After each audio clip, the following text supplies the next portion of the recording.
নমস্কার। আমাদের সংক্ষিপ্ত সমবেত অনুধ্যানে আমরা আলোচনা করছি শ্রীরামকৃষ্ণের সেই নীরব সমাজ বিপ্লবের কথা।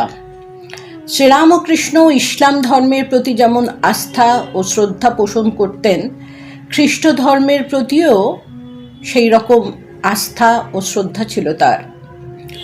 ভবানীপুরের জনৈক পাদ্রী, যিনি শিবনাথ শাস্ত্রীর বন্ধু, তিনি এসেছিলেন দক্ষিণেশ্বরে।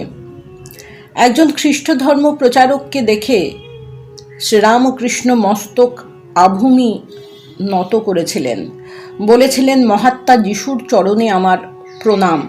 পাদ্রীর জিজ্ঞাসায় ঠাকুর বলেছিলেন, আমি যিশুকে ঈশ্বরের অবতার বলে মনে করি।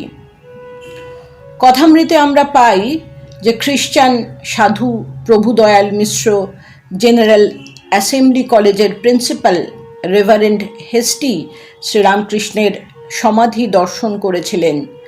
জোসেফ কুক, পাদ্রী মিস পিগট কেশব সেনের সঙ্গে দক্ষিণেশ্বরে এসেছিলেন এবং ঠাকুরের সান্নিধ্য লাভ করেছিলেন। উইলিয়াম পি.ডি. মিসিড দক্ষিণেশ্বরে ঠাকুরকে দর্শন করেন এবং হিন্দু প্রথা অনুযায়ী তাকে প্রণাম করেন। শিখ ধর্মের প্রতি আস্থা এবং ওই ধর্ম অবলম্বীদের সঙ্গে ঠাকুরের মধুর সম্পর্ক ছিল। কথামৃতে কুয়ার সিংয়ের নামের উল্লেখ আছে, যিনি ছিলেন যথার্থ ধর্মপরায়ণ। ঠাকুরকে গুরু নানক রূপে দর্শন করেছিলেন। ব্যারাকপুরের ও দমদম ক্যান্টনমেন্টের শিখ সিপাহী ছাউনি থেকে অনেকেই দক্ষিণেশ্বরে আসতেন ঠাকুরকে দর্শন করতে এবং তার আশীর্বাদ নিতে। ঠাকুরের কৃপায় মন্মথগুন্ডা রূপান্তরিত হয়েছিল পরম ভক্তে। ঠাকুর ও মায়ের পায়ে নিবেদিত প্রাণ যোগিন মায়ের ভাই হীরালাল দিদির দক্ষিণেশ্বরে যাতায়াত পছন্দ করত না। একদিন যখন শ্রীরামকৃষ্ণ যোগিন মায়ের বাড়িতে এসেছিলেন, তখন হীরালাল মন্মথকে নিয়ে এসেছিল ঠাকুরকে ভয় দেখাবার জন্যে। তখনকার দিনে মন্মথ একাই 100। সেই মন্মথ যোগিন মায়ের বাড়িতে এসে ঠাকুরকে দর্শন করে তার আগমনের উদ্দেশ্যটাই ভুলে গেল, যে সে ভয় দেখাতে এসেছে। ঠাকুরের কৃপা দৃষ্টিতে মন্মথ ভক্তে রূপান্তরিত হয়েছিল। কেমন করে ঠাকুর 3 ডাকাতকে সুস্থ স্বাভাবিক জীবনে প্রতিষ্ঠিত করলেন, সে এক মজার কাহিনী। ঠাকুর ফিরছেন সিথির ব্রাহ্ম সমাজের উৎসব দর্শন করে। একটু বেশি রাত হয়ে গেছে। সঙ্গে হৃদয়, তারা ঘোড়ার গাড়িতে করে ফিরছেন। বন হুগলির কাছে একটা মাঠে সহসা অন্ধকার ভেদ করে 3 মূর্তির আবির্ভাব। তাদের হাতে শাবল, কুড়াল, বল্লম। ঠাকুরের সঙ্গে কোনো টাকা নেই। তিনি দক্ষিণেশ্বর কালীবাড়িতে আসতে বললেন তাদের পাওনা নিয়ে যেতে। তারা ঠাকুরের গাড়ি আটকে টাকা চেয়েছিল। ঠাকুর বলেছিলেন, আমার কাছে এখন টাকা নেই, দক্ষিণেশ্বরে এসো। বিশ্বাসঘাতকতার পরিণাম সম্বন্ধে তারা হুঁশিয়ার করে দিল, কিন্তু ঠাকুরের কথায় যেন তারা বিশ্বাসও করল। মানুষটি অন্য রকম।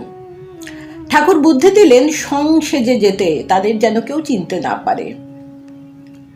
শশীভূষণ সামন্ত লিখছেন, ডাকাতটি আসা মাত্র শ্রীরামকৃষ্ণ তাকে অভয় দিয়ে বললেন, চিন্তা করো না, এখানে যখন এসে পড়েছ তখন আর কোনো ভয় নেই। তা কেমন দেখলে মন্দির? ডাকাতটি দক্ষিণেশ্বরে এলে ঠাকুর জিজ্ঞাসা করলেন, কেমন দেখলে মন্দির? ডাকাত বলল, তাড়াতাড়ি কাজ সেরে ফেলো। ঠাকুর মায়ের প্রসাদ দিলেন, 1 ঘটি জল দিলেন। এ সময় হৃদয় ঘরে উপস্থিত হলে ডাকাত কিছু না বলে হনহন করে ঘর থেকে বেরিয়ে গেল। কিছুদিন পরে সে আবার এলো। তখন শ্রীরামকৃষ্ণ গান গাইছেন। গান শুনে সে মোহিত। শেষে প্রসাদ প্রাপ্তি। কিন্তু এবার আর কাজ সারার কথা নয়। অন্য একদিন 3 জনই এসে হাজির হলো। সাষ্টাঙ্গে প্রণিপাত করল। ঠাকুর পুলকিত হয়ে বললেন, লাগ ভেলকি লাগ, লাগ ভেলকি লাগ। তা ওঠো গো, ওঠো। চেতনা লাভ করলো ডাকাত দল। বলল, বাবা, আমাদের কি হবে? আমরা যে পাপী, খুনি, ডাকাত। ঠাকুর বললেন, কাল রামনবমী, এখানে এসো, প্রসাদ পাবে। মা হাত পা দিয়েছেন, খেটে খাও, ওসব কেন করো? অনেক দিন পরে তারা কাঁড়ার একটা কাঠের পিঁড়ি তৈরি করে ঠাকুরকে দিতে এসেছিল।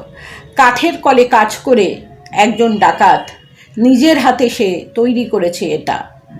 অন্যরা ডাকাতি ছেড়ে দিয়েছে। একজন রানী রাসমণির বাড়িতে পাইকের কর্মে নিযুক্ত হয়েছিল, আরেকজন ঘোড়ার গাড়ির সহিস হয়েছিল। এইভাবে ঠাকুর নিয়ে এসেছিলেন তাদের মধ্যে পরিবর্তন। আবার আমরা পরের পর্বে আলোচনা করব। নমস্কার।